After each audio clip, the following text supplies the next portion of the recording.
Magandang araw mga ka-disciple. Discipleship series na naman po natin.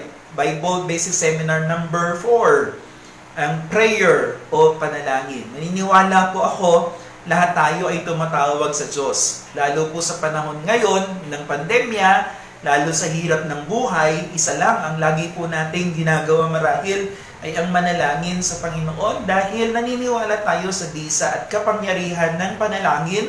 At naniniwala din tayo na ang Diyos ay tumutugon sa ating mga dasal at panalangin. Ano nga ba ang panalangin? Ang panalangin po ay ang paghahandog ng lahat ng mga naisin natin sa ating Panginoon. Lahat ng mga pangangailangan atin itong hinihingi na may mapagkumbabang puso, na makamtan natin, matanggap natin yung habag ng Diyos, yung awa ng Panginoon sa pamamagitan ng Panginoong Jesucristo, at tugunin tayo ng ating Panginoon. Ito po yung lahat ng nasa, lahat ng kagustuhan natin ay hinihingi natin sa Panginoon. Ito rin mo yung tinatawag na paghingi o yung pagluhog sa paanan ng Diyos. Nahihingi natin yung ating mga pangangailangan. Or ito man din po yung sinasabi nila na parang paglapit ng isang anak sa isang ama, na humihingi tayo at tumatawag tayo sa ating Panginoon. Kaya pinapaliwanag ang panalangin bilang pagmamakaawa natin sa Panginoon, pagtawag natin sa Diyos, pagtataas ng puso natin sa ating Panginoon, o pagbubuhos ng nilalaman ng puso natin, o yung paghanap natin sa mukha ng Panginoon o sa kalooban ng ating Panginoon. Ito ang panalangin. Gawin nating taos-puso sa ating puso ang ating mga panalangin at ang paglapit natin sa ating Panginoon. Meron tayong tinatawag na bahagi ng panalangin. Ang salita po na Acts, A-C-T-S, para mas madali po nating maintindihan. Ang letter A po dito ay ang adoration. Ito po yung pagsamba at pagpupuri natin sa Panginoon. Marapat lamang po na sa pasimulan ng pananalangin natin, sambahin natin ang Diyos. Maaari po kayong umawit ng mga awitin natin ng pagsamba sa Panginoon. Maaari din naman ninyong sabihin, gaano ba kaluwalhati? Ano ang pwede ninyong masabi bilang pagpupuri ninyo sa Panginoon, sa kabutihan ng Diyos, sa biyaya ng ating Panginoon? O maaari naman po na meron tayong aklat sa Bible, ang Book of Psalms ay naglalaman po ng mga iba't ibang mga awit, mga talata ng Biblia na may awit. So pwede po ninyong basahin yan upang mahayag natin sa pasimula pa lang ng panalangin natin kung sino ang Diyos at kung gaano kadakila ang Panginoon. Kasama na rin ang letter C. Ito po yung confession. Humingi tayo ng tawad sa lahat ng kasalanan natin. Ang pagsisisi at pagkukumpisal sa lahat ng mga nagagawa nating kasalanan ay kailangan din po nating ginagawa sa pananalangin. Dahil ang sinasabi ng Biblia, dahil sa ating mga kasalanan, kaya tayo hindi napapakinggan ng salita ng ating Panginoon. So marapat lamang po na sa paglapit natin sa Diyos ay kakibat na po nito ang pagsisisi sa lahat ng ating kasalanan. Pangatlo, thanksgiving. Kailangan po natin magpasalamat sa Panginoon sa lahat ng mga ginagawa, binibigay ng Panginoon sa atin, tinatanggap, tinatamo ng buhay natin. Kailangan po marapat lang na ibalik natin sa Diyos ang lahat ng pasasalamat sa lahat ng kanyang ginagawa. Dahil kapag tayo ay biniyayaan ng ating Panginoon at nagpasalamat tayo, naniniwala po ako na ang Diyos magbibigay uli sa atin. Matutuwa ang Panginoon kapag tayo po ay laging nagpapasalamat sa mga pagpapala na tinatanggap natin. Pasalamatan natin ang Panginoon sa lahat ng bagay. And letter S, ang supplication o yung paghingi na ho natin. So, humingi tayo, sabi natin kanina, anuman ang nilalaman ng puso natin ay pwede po ninyong idalangin sa Panginoon. Sa inyong mga pangangailangan, sa inyong mga naisin sa buhay, yung mga gusto po ninyong mangyari sa buhay natin, ito po ay maaari na po natin hingin sa ating Diyos. So, marapat lamang dahil ang tunay na kahulugan ng panalangin ay ang paglapit at paghingi sa Panginoon. Pero huwag naman po puro paghingi. Kailangan talaga, A, ano po yun? Adoration. Letter C ay confession. Letter T, tama po, thanksgiving. And letter S ay supplication. So, iyan po yung mga hakbang natin na ginagawa kapag tayo po ay nananalangin sa Panginoon. Madali lang pong matandaan yan. Kaya ho, kung tayo ay lalapit sa Diyos, ACTS. So, adoration, sambahin ang Panginoon, papurihan ang Panginoon, confession, humingi ng tawad sa kasalanan, thanksgiving, magpasalamat sa Panginoon sa lahat ng biyaya, and then supplication, saka po tayo humingi sa Panginoon. Ngayon, ang tanong, paano manalangin? So, yun po yung mga hakbang, yun po yung pwede nating sundan sa pananalangin natin. Pero may requirements? May requirements ba ang pananalangin? Ito po yung ilan lang sa mga sinasabi ng Biblia. Una po, manalangin sa Diyos Ama, sa pangalan ni Jesus at sa pamamagitan ng kapangyarihan ng banal na Espiritu ng Panginoon. Kaya kapag tayo ay tumatawag sa Panginoon, Ama namin, o Abba Father, tumatawag tayo, humihingi tayo sa Diyos Ama.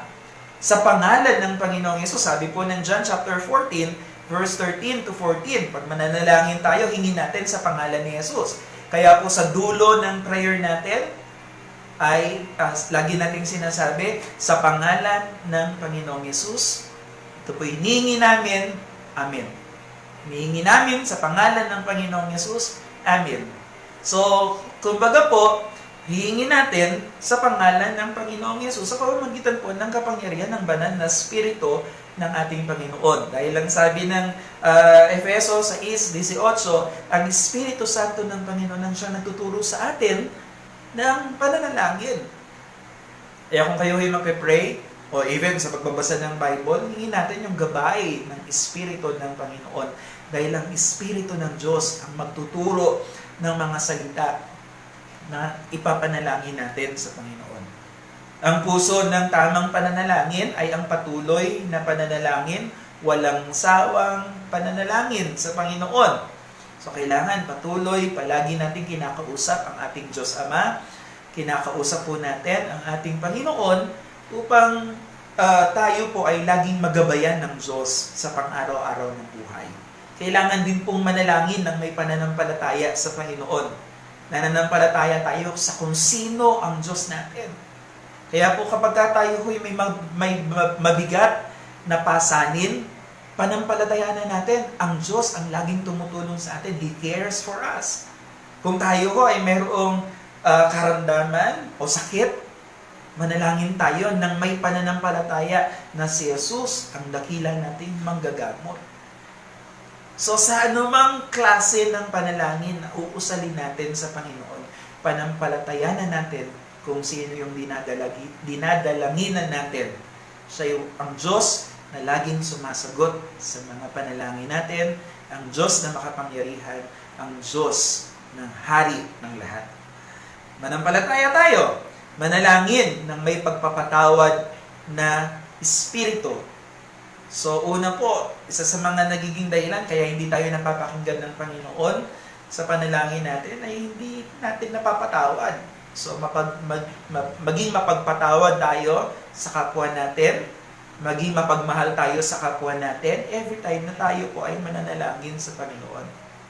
Another, manalangin ng buong puso, tumawag sa Diyos.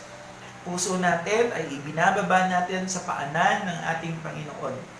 Buong buhay, buong emosyon, na manalangin tayo sa Diyos. Hindi nahihiya, hindi natin kinahihiya na tayo ay nanalangin sa ating Panginoon. Marapat lamang po na sa paglapit natin sa ating Panginoon, manalangin tayo ng buong puso. Manalangin din tayo ng may katiyagaan. Hindi nananawa na kapag kami hinihingi tayo, naku, hindi naman yata tumutugon ng Diyos, hindi ko na nga ipapanalangin yon. Manalangin tayo ng may katiyagaan. Kulitin natin ang Diyos. Huwag tayong magsasawa na tumawag at humingi sa Panginoon. Higit sa lahat, manalangin tayo ng may katiwiran, matuwid na puso. Kaya nga po may letter C tayo, confession. Gusto po natin, nahaharap tayo sa banal na trono ng ating Panginoon na mayroong malinis na puso. Dahil ang Diyos ay tumutugon sa ating mga panalangin sa pamamagitan po ng kalinisan ng puso natin. Hadlang. Ano ba yung mga dahilan? Bakit pa tayo minsan hindi tinutugon ng Diyos? Ano ba ang mga dahilan? Bakit tayo hindi napapakinggan? Feeling natin hindi tayo napapakinggan ng Panginoon sa panalangin natin. Una po, kawalan ng pananampalataya. dahil sa kakulangan ng pananampalataya natin, hindi tayo natutugon ng Panginoon. So, hindi natin na paniniwalaan na makapangyarihan ng Diyos, kulang ang pag-unawa natin at pag-iisip natin patungkol sa kakayahan ng Panginoon. Again, sabi ng Bible, para magkaroon tayo ng pananampalataya o pananalig sa Diyos, kailangan magbulay tayo ng salita ng Diyos. Pananampalatayanan natin ang Panginoon sa lahat ng bagay. Pangalawa po, dahil sa kasalanan natin. Isaiah 59, 1 and 2, nagiging bingi ang Panginoon. Hindi tayo marinig. Bakit? Dahil sa kasalanan natin. Kaya humingi tayo ng tawad sa Panginoon sa lahat ng ating kasalanan. Hingi natin ang kalinisan ng puso natin. Pangatlo ay ang di pagpapatawad. Hindi natin kayang patawarin ang ibang tao. So kaya po nagiging dahilan kaya hindi tayo tinutugon ng Diyos sa panalangin natin. Maling motibo. Minsan po sasabihin natin, sana Panginoon, parusahan mo na yung tao na yan. Mali ang motibo ng puso natin. Lord, pagpalain mo ko ng 1,000,000. Anong motibo mo? Sinisilip ng Panginoon ang laman ng puso natin. Kung tama ito, tutugunin ng Diyos. Kung hindi,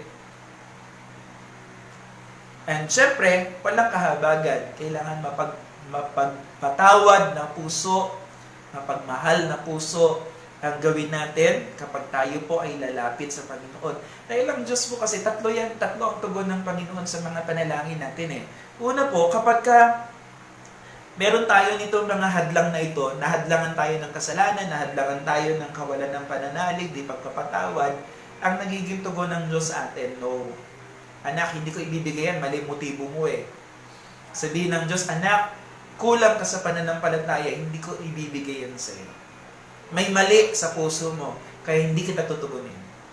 Pangalawa, yes. Pag tama ang panalangin natin, pag tama ang puso natin, pag tama po ang pagtawag natin sa Panginoon, yes, ang tugon ng Diyos, agad-agad. Pero may pangatlo na answer ang Panginoon sa mga prayers natin, ito po yung wait. Hindi pa ready ang buhay mo, hindi ka pa handa na tumanggap nitong blessing na to, so mag-intay ka muna. Pero hindi nangangahulugan na pinag-iintay ka ng Panginoon, no na yon.